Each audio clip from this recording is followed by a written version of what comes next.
Oke, selamat siang teman-teman semua. Selamat siang Ibu Heti. Kami dari kelompok 6 ingin mempresentasikan hasil kerja kelompok kami. Kelompok kami terdiri dari 8 orang yang terdiri dari Mardiana, Kevin Mercy, Ivan Sebastian, saya sendiri, Fidelia, Denis Rara, Daniel Teguh, Gregorius Gravosta, Vanessa Chandra. Next.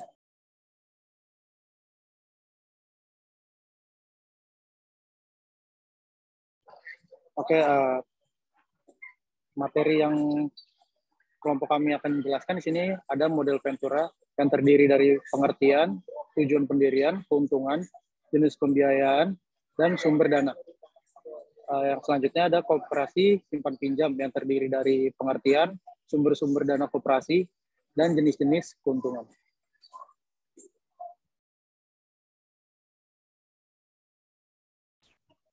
Yang pertama yaitu koperasi simpan pinjam.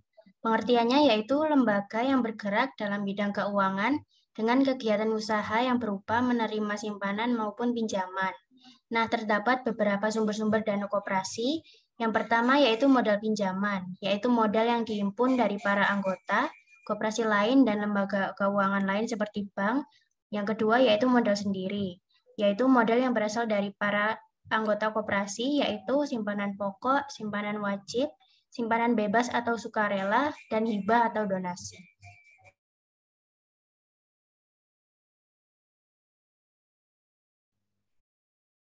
Jenis-jenis koperasi yang pertama ada KUD, yaitu koperasi simpan pinjam unit desa, yang merupakan jenis koperasi yang dikelola oleh pedesaan yang mempunyai fungsi untuk memenuhi kebutuhan anggota masyarakat di pedesaan tersebut.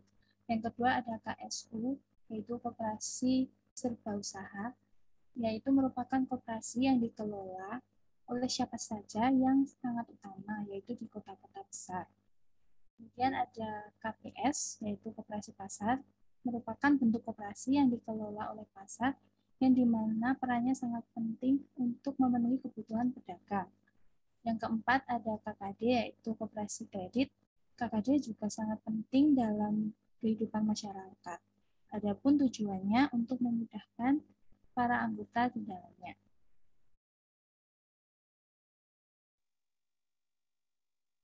Selanjutnya, keuntungan koperasi yang pertama meningkatkan kesejahteraan ekonomi Indonesia, di mana anggotanya dapat melakukan simpanan dan pinjaman untuk mendukung kondisi keuangan lebih baik lagi.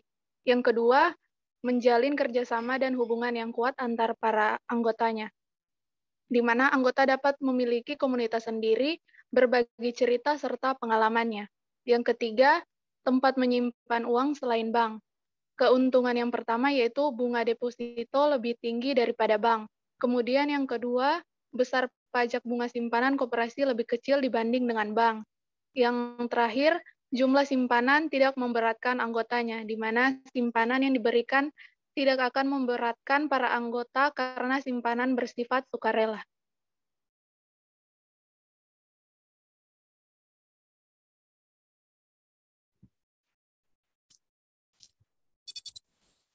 Yang berikut, modal Ventura. Pengertiannya, modal Ventura adalah suatu pembiayaan oleh suatu perusahaan kepada suatu perusahaan pasangan, usahanya yang prinsip pembiayaannya adalah penyertaan modal. Tujuan pendirian modal Ventura adalah membantu usaha-usaha individu yang sedang mengalami kesulitan modal dalam suatu kegiatan investasi yang potensial.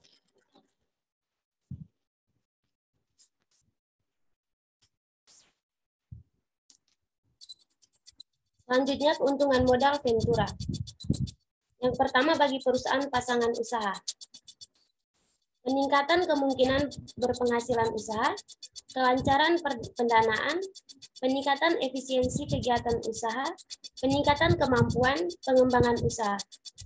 Yang kedua bagi perusahaan modal Ventura. Peningkatan kemampuan teknis dan pengalaman karyawan dan staf perusahaan modal Ventura, karyawan dan staf perusahaan modal Ventura. Peningkatan informasi tentang modal Ventura. Selanjutnya, jenis pembiayaan modal Ventura. Pertama, berdasarkan pada cara pemberian bantuan. Yang pertama ada single tier approach, yang kedua ada two tier approach. Berdasarkan pada cara menghimpun dana. Yang pertama ada leverage ventura capital, yang kedua ada equity ventura capital. Selanjutnya berdasarkan pada kepemilikan. Private ventura capital company, public ventura capital company, bank affiliate ventura capital company, yang terakhir ada konglomerat ventura capital company. Next. Sumber-sumber dana modal ventura. Yang pertama ada investor perseorangan. Umumnya, investor perseorangan lebih menyukai dan cenderung melakukan investasi pada usaha yang telah berjalan lancar dan bersifat jangka pendek. Yang kedua, investor institusi. Biasanya perusahaan-perusahaan besar, terutama di negara-negara industri, memiliki suatu divisi tersendiri yang khususnya menangani bisnis modal ventura. Tugas divisi khusus ini adalah menampung dan mengevaluasi suatu ide-ide, terutama dalam bidang teknologi, yang dapat dikembangkan menjadi suatu produk teknologi baru yang dapat dipasarkan. Keikutsertaan investor institusi ini merupakan alternatif sumber dana modal ventura. Yang ketiga, perusahaan asuransi dan dana pensiun. Lembaga keuangan non-bank ini merupakan sumber dana modal ventura yang cukup besar. Potensi lembaga ini sebagai investor dalam usaha modal ventura didukung oleh sumber dananya yang berjangka panjang. Yang keempat, perbankan. Sumber dana modal ventura dapat diperoleh dari bank-bank yang tertarik melakukan bisnis modal ventura. Namun, perlu dipertimbangkan mengenai dana bank yang bersifat jangka pendek, sementara modal ventura bersifat jangka panjang.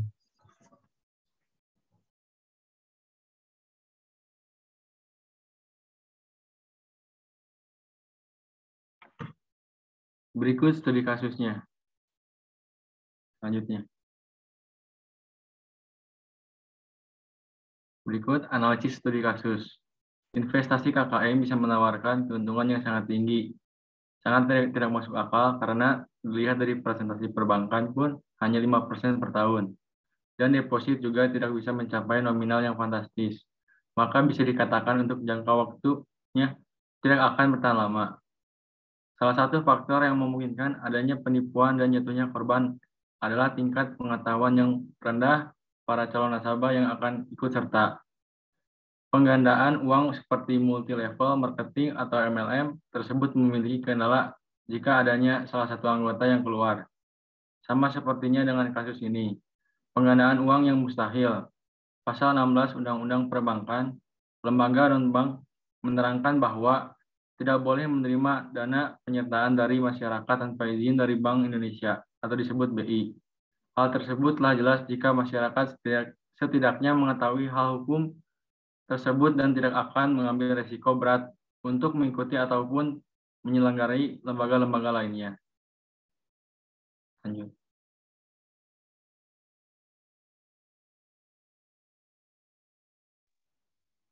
Kesimpulan studi kasus.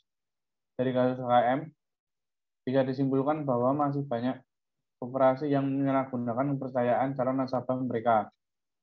Koperasi bisa dijadikan tempat untuk menyimpan uang selain bank dengan keuntungan yang cukup menggiurkan daripada menyimpan uang di bank, yaitu pertama, bunga deposito lebih tinggi daripada di bank besar pajak bunga simpanan. Koperasi cenderung lebih kecil dibandingkan dengan bank. Namun adanya kasus KKM membuat kepercayaan masyarakat terhadap koperasi berkurang dan membuat nama baik koperasi tercemar. Selain itu, sebagai calon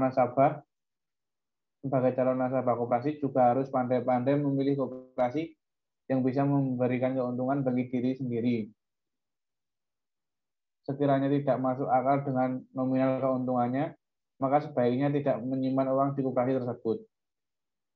Lanjut. Referensi. Berikut adalah referensinya.